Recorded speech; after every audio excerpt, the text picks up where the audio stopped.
पहाड़ों के बीच बसा एक सुनसान गांव मायापुर। कहते हैं कि इस गांव में जो भी गया वो वापस नहीं लौटा। लेकिन राज और उसके दोस्तों नील, पायल और अनु ने इन कहानियों को नजरअंदाज कर दिया। रोमांच की तलाश में वे इस गांव पहुंचे।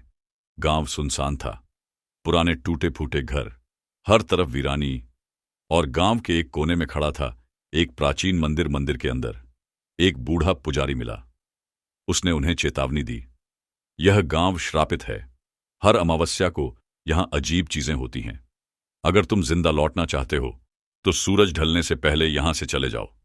राज ने इसे मजाक समझकर हंसी में उड़ा दिया, लेकिन अनु के चेहरे पर डर साफ दिख रहा था। रात गहराई, गांव के सन्नाटे में अजीब आवाजें गूंजने लगीं। खिड़की पर किसी साए के गुजरने की हल्की झलक, दरवाजों का अपने आप खटकना, और फिर आधी रात को एक बच्चे की रोने की आवाज सुनाई दी। राज और नील ने आवाज का पीछा किया। वे गांव के पुराने कुएं के पास पहुंचे। वहां पड़ी थी एक लाल गुड़िया जो हल्के हल्के चमक रही थी।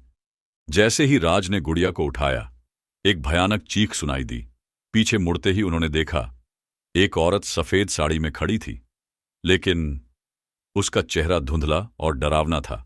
डरते हुए वे मंदिर लौटे। पुजारी ने बताया, सालों पहले इस गांव के लोगों ने लालच में देवी की मूर्ति चुरा ली थी। श्राप के कारण यह गांव वीरान हो गया। हर अमावस्या को उनकी आत्माएं लौटती हैं, और जो भी यहां आता है वो उनका शिकार बन जाता है। गुड़िया को वापस रखने के लिए वे कुएं के पास गए। जैसे ही गुड़िया रखी, सफेद साड़ी वाली औरत फिर दिखाई दी। उसकी चीख ने पूरे गांव को हिला दिया। हवा तेज हो गई। चारों दोस्त बुरी तरह डर गए, लेकिन उन्होंने हिम्मत नहीं खोई। सुबह की पहली किरण के साथ गांव अचानक गायब हो गया। वहां सिर्फ घना जंगल था। चारों दोस्त समझ गए कि वे मौत के मुंह से वापस लौट आए हैं।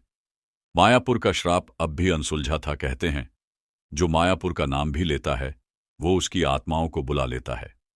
तो क्या आप मायापुर का नाम लेने की हिम्मत करेंगे?